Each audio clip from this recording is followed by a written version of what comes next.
کھلا مداخلت ہوئی ہے. ہم آج دیکھتے ہیں کہ ہمارا ملک ہر شعبے میں، ہر ادارے میں تقسیم ہو گیا ہے، اور ایسی تقسیم ہم نے پہلے کبھی ملک میں نہیں دیکھی. اب اس چیز کا ہم مقابلہ کیسے کریں؟ ایک تو بات ہے، ہمیں ایسے مواقع ملتے ہیں، اپنے پیش رو، اپنے لیڈروں کو یاد کریں. پلیجو صاحب سے میری پہلی ملاقات ہوئی 1976 کراچی سینٹرل جیل میں. میں نوجوان تھا، اور نوجوان جو ہوتے ہیں بہت بحث کرتے ہیں. اور پلیجو صاحب کی ایک بڑی خوبصورت بات تھی، جہاں اختلاف بھی ہم کرتے تھے، کہتے تھے Azhar let's agree to disagree, چلو ہم مانتے ہیں اس معاملے میں ہمارا تمہارا اختلاف ہے اور آگے بڑھو. تو ہمیں یہ بہت اچھا لگا، کیونکہ لیڈران جو ہیں وہ پسند نہیں کرتے ہیں کہ ان کی کسی بات سے اختلاف کیا جائے. تو پلیجو صاحب ہمیں اس حوالے سے بہت یاد آتے ہیں. پھر تحریکوں میں رہے، ایم آر ڈی کی تحریک تھی، اس کے بعد بھی معراج بھائی کے ساتھ آیا کرتے تھے. اور بہت ساری تقاریر میں نے ویڈیو کلپس دیکھے ہیں. تو میں سمجھتا ہوں کہ کچھ ہم لوگوں سے بھی غلطی ہوئی ہے.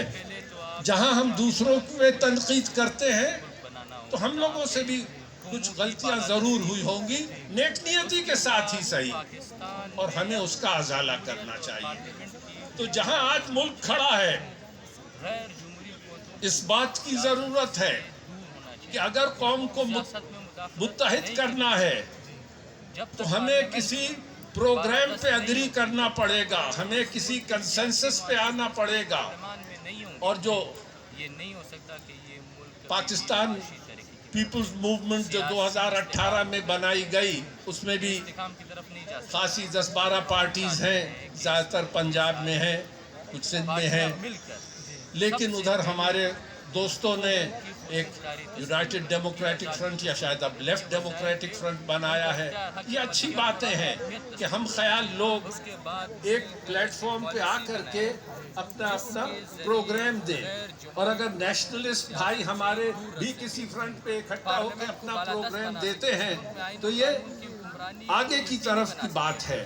اور آخر کار ہم جتنے مختلف فرنٹس میں ہوں، ہم مل کر کے آپس میں بھی قدر مشترک پہ ہم اکٹھا ہو سکتے ہیں. کیونکہ ہمارے چھوٹے موٹے تو اختلاف ہو سکتے ہیں، لیکن بنیادی نکات پہ ہم سب ایک ہیں. ہمیں اس جاگیرداری نظام کا خاتمہ کرنا ہے، ہمیں مزدوروں کو منیمم ویجز کا انتظام کرنا ہے. آئین میں تو کہہ دیا کہ ہر بچے کو مفت تعلیم ملے گی میٹرک تک، لیکن اس پہ کوئی عمل نہیں ہوتا. کہتے ہیں 25 ملین بچے پرائمری اسکول میں جاتے ہیں، لیکن 25 ملین بچے اسکول نہیں جاتے ہیں پرائمری. عذاب دوسرا یہ ہے کہ جن بچوں کو تعلیم دی جاتی ہے تیسری اور چوتھی جماعت تک، تو ٹیسٹ کیا گیا ہے کہ انہیں مشکل سے پہلی جماعت کی تعلیم میسر ہے. تو یہ جو اوپر سے لے کے نیچے تک جو کارروائی اس ملک میں چل رہی ہے، ہمیں جینیون اصلاحات لانے پڑیں گے، تعلیم کے شعبے میں، ہیلتھ کے شعبے میں، ایگریکلچر کے شعبے میں. اور میں سمجھتا ہوں کہ ہمیں اس ایک منیمم یا میکسیمم پروگرام، چونکہ منیمم پوائنٹس تو بہت پرانے ہو گئے، ہم زیادہ سے زیادہ نکات پہ اکٹھا ہو سکتے ہیں، مل کے جدوجہد کر سکتے ہیں. اور یہی سب سے بہتر طریقہ ہے کہ ہم اپنے قائدین رسول بخش پلیجو ہو، معراج محمد خان ہو، جی ایم سید صاحب ہو، حیدر بخش جتوئی صاحب ہو، ہم ان تمام لیڈروں کو خراج عقیدت پیش کرنے کا بہتر طریقہ یہی ہے. اور جو لوگ سمجھتے ہیں کہ آئین میں مداخلت کر کے اپنی میجورٹی لا سکتے ہیں، اب یہ نہیں ہو سکتا. ہمیں مل کر کے کام کرنا ہے، اور وہ قوتیں جو آئین سے بالاتر ہو کر اپنی مرضی کی حکومتیں لاتی ہیں ناکام ہو جاتی ہیں.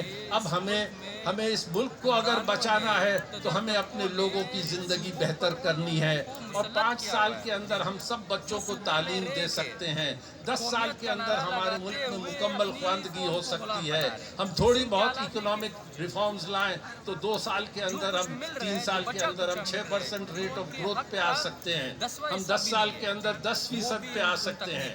لیکن یہ جو سال ہے، یہ 6 مہینے اور سال بھر جو ہے، یہ ہماری تقدیر کا فیصلہ کرے گا۔ اور میں زیادہ وقت نہیں لوں گا، بہت سارے لوگ ہیں موجود جو ادھر بیٹھے اپنا خیال کریں گے، لیکن ہمیں اس وقت منظم ہونا ہے، نیشنل کنسنسس پہ آنا ہے اور مل کر کے کام کرنا ہے۔ ہم ہر فرنٹ پہ مل کے کام کریں، چاہے لیبر کا فرنٹ ہو، کسانوں کا فرنٹ ہو، طالب علموں اور یوتھ کا فرنٹ ہو، خواتین کا فرنٹ ہو، مل کے کام کریں تو ہمیں ایک بہتر ورکنگ ریلیشن